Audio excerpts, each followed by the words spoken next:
Hey guys, excited to have you here as we run through this capability demo of adding an embed to a website and then validating that the embed displays as expected. In this case, we'll be grabbing the relevant HTML from a specific tweet, placing it in a Wix website template, and then validating that it appears correctly in the website's preview. So let's get started by launching our browser and navigating to my Wix account, where I have a website that I'm in the middle of, well, let's say designing. I mean, that's not true at all. It's just purely a template, but let's say designing, because then I get to feel like I'm a cool, savvy designer.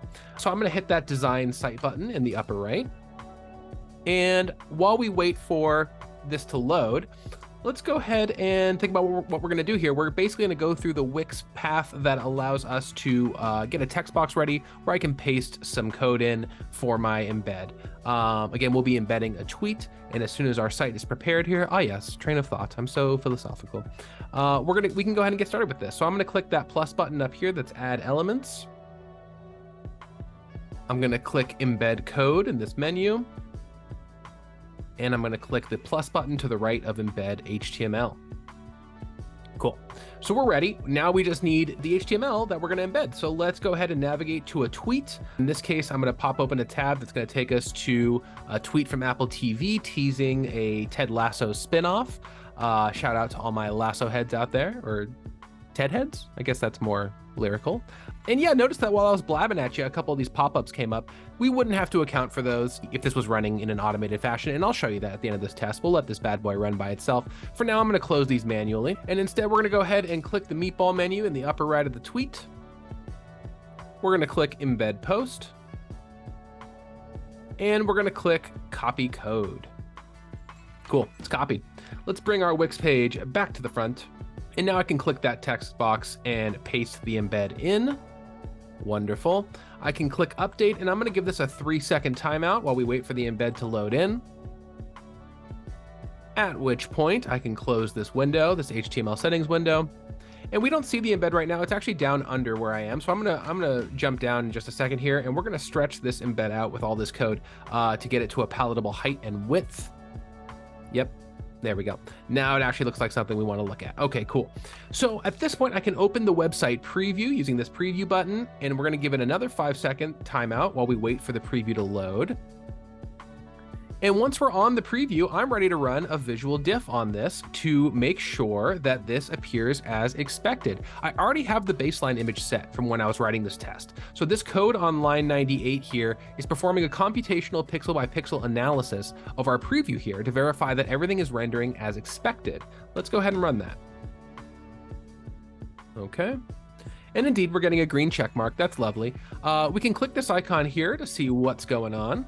And it says 99% similar. That's awesome. It counts as a pass because I have a max diff pixels of 10. In other words, I've allowed for 10 pixels in this entire screen to be different, basically just to allow for any teeny tiny variations. And as we look at this diff view, we would expect to see red pixels anywhere that there is a diff. I can't even see those 10 pixels. So 99%, maybe it's 1 pixel. I don't even know.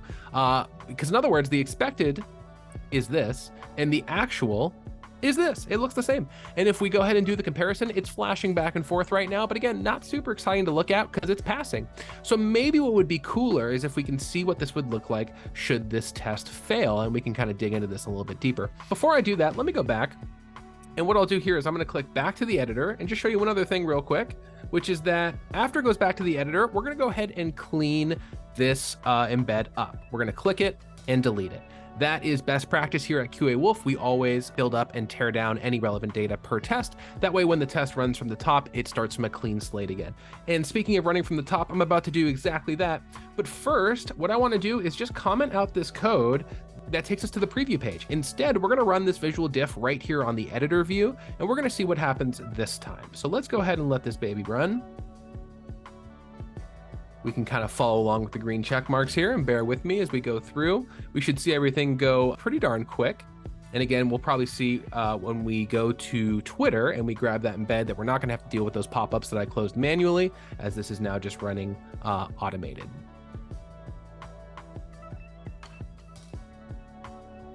Yep, super fast, no problems there. Stretching the embed, and here we go, it's running the diff. And it's a failure this time. Okay, so let's dig into why.